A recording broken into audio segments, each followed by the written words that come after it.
है। Sindh high court में 265 एकड़ सरकारी जमीन की गैर कानूनी अलॉटमेंट का केस है। अदालत ने सेक्रेटरी बल्दियात रोशन अली शेख और दीगर की दरखास्त जमानत पर फैसला सुना दिया है। साबिक सेक्रेटरी बल्दियात रोशन अली शेख समेत 10 मुल्जिमान की दरखास्त जमानत मुस्तरद कर दी गई है। नाब ने सेक्रेटरी बल्दियात रोशन अली शेख, साबिक एडमिनिस्ट्रेटर कराची लाला फजल रहमान और वसीम को गिरफ्तार कर लिया। रोशन अली शेख अदालत से जमानत मंसूख हुई तो दूसरे कमरे अदालत में आकर बैठ गए। नायब अहलकार मरकजी मुल्जिम सेक्रेटरी बल्दियात रोशन शेख की गिरफ्तारी के लिए अदालत के बाहर मौजूद हैं। मोहसिन हमारे साथ मौजूद हैं, उनसे बात कर लेते हैं। मोहसिन, आगाह कीजिएगा। देखिए जी, मुल्जिमान ने लांडी में स्मॉल कॉटेज इंडस्ट्री को गैर कानूनी जमीन अलॉट की थी, जिसके बाद ये रेफरेंस एहतसाब अदालत में दायर हुआ था और मुल्जिमान ने हाई कोर्ट में दरख्वास्त जमानत की तौफीक के लिए दरख्वास्त दायर की थी। जिसके बाद हमने देखा कि सुबह सवेरे 8:30 बजे मुल्जिमान की दरख्वास्तों पर फैसला सुनाया गया और 10 मुल्जिमान की दरख्वास्त जमानत जो है वो मुस्तरद कर दी गई, जिसमें सेक्रेटरी बल्दियात रोशन अली शेख भी शामिल थे। 10 मुल्जिमान में से 3 मुल्जिमान को गिरफ्तार किया। हमने देखा कि 2 मुल्जिमान को सुबह सवेरे गिरफ्तार किया गया, जिसमें वसीम और फजल रहमान शामिल थे और सेक्रेटरी बल्दियात चूंकि 5 घंटे से जो है वो अदालत के अंदर मौजूद थे, वो शायद इस आसरे में थे शायद कुछ उनको जमानत मिल जाएगी, लेकिन जब उन्होंने उनके वकला ने कि अब कोई रास्ता बचा नहीं है गिरफ्तारी के अलावा, तो उन्होंने अपनी गिरफ्तारी देना ही मुनासिब समझा और अब से कुछ देर में जो है उन्होंने अपनी गिरफ्तारी दी है और नैब एहलकार उनको गिरफ्तार करके नैब मुंतकिल कर दिया है। जबकि इनके ऊपर यही इल्जाम है कि मुल्जिमान ने जो है लांडी में स्मॉल कॉटेज इंडस्ट्री को गैर कानूनी जमीन अलॉट की, जिससे कौमी खजाने को नुकसान पहुंचा। जिसके बाद अब जो मुल्जिम अली शेख हैं उनको और दीगर मुल्जिमान को जो है कल एहतसाब अदालत में रिमांड के लिए पेश किए जाने का भी इम्कान है। जी मोहसिन, इसमें ये बताइएगा कि जैसे कि इन पर इल्जामात हैं, किन किन अख्तियारात का इन्होंने नाजायज इस्तेमाल किया?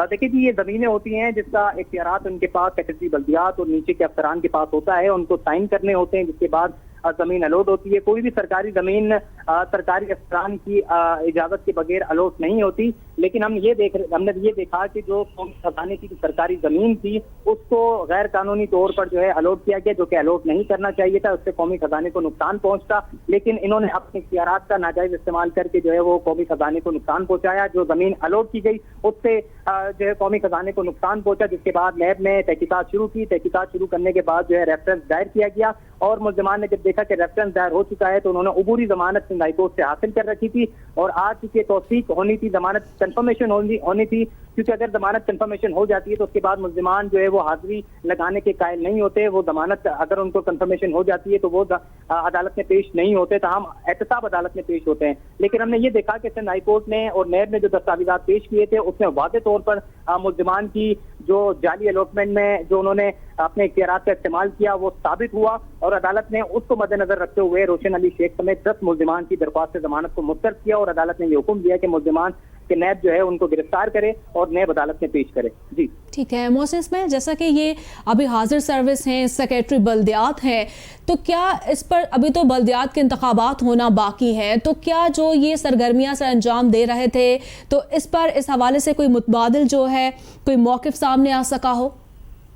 देखिए जी, सिंध हुकूमत की जानिब से अभी तो सेक्रेटरी बल्दियात का नाम एडमिनिस्ट्रेशन में भी आना था, लेकिन अब चूंकि उनके ऊपर केसेस हैं और उनकी जमानत मुस्तरद हो गई है तो अब सिंध हुकूमत को भी एडमिनिस्ट्रेशन के लिए नाम अपना तब्दील करना होगा, क्योंकि हम देख रहे हैं कि जो सेक्रेटरी बल्दियात हैं वो बहुत से ओहदे पर फाइज रहे हैं और सिंध हुकूमत के जो खातिर ख्वाह और बड़े मनपसंद जो है वो अफसरान में शामिल होते हैं। अब चूंकि उनकी जमानत मुस्तरद हो गई है और एडमिनिस्ट्रेटर के लिए इनका नाम भी ज़ेरे गौर था, अब सिंध हुकूमत की जानिब से एडमिनिस्ट्रेटर के लिए दोबारा कोई और अफसर का जो है नाम सामने आएगा, लेकिन अब चूंकि केस में उनकी जमानत मुस्तरद हुई है तो दोबारा से उनको एडमिनिस्ट्रेटर बनाना नामुनासिब होगा और ये भी गैर कानूनी होगा। अब देखना यह है कि सेक्रेटरी बल्दियात की जमानत कब होनी है, वो जमानत के लिए कब रुजू करते हैं। आज तो फिलहाल उनकी जमानत मुस्तरद हुई है और कल उनको नैब अदालत में पेश किया जाएगा, जहां उनका 14 रोजा जिस्मानी रिमांड भी हासिल किया जाएगा, क्योंकि रेफरेंस उनके खिलाफ दायर किया गया था और आज उनकी जमानत मुस्तरद हुई है। और चूंकि जो कराची की जो हालिया सूरत हाल हम देख रहे हैं, जिसमें नदी नाले कचरा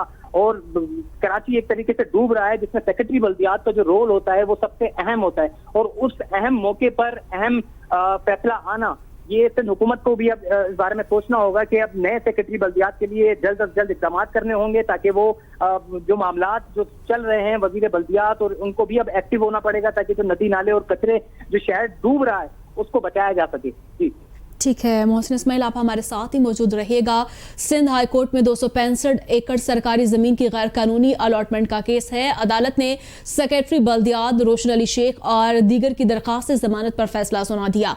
साबिक सेक्रेटरी बल्दियात रोशन अली शेख समेत 10 मुल्जिमान की दरखास्त जमानत मुस्तरद कर दी गई है। नैब ने सेक्रेटरी बल्दियात रोशन अली शेख, साबिक एडमिनिस्ट्रेटर कराची लाला फजल रहमान और वसीम को गिरफ्तार कर लिया है।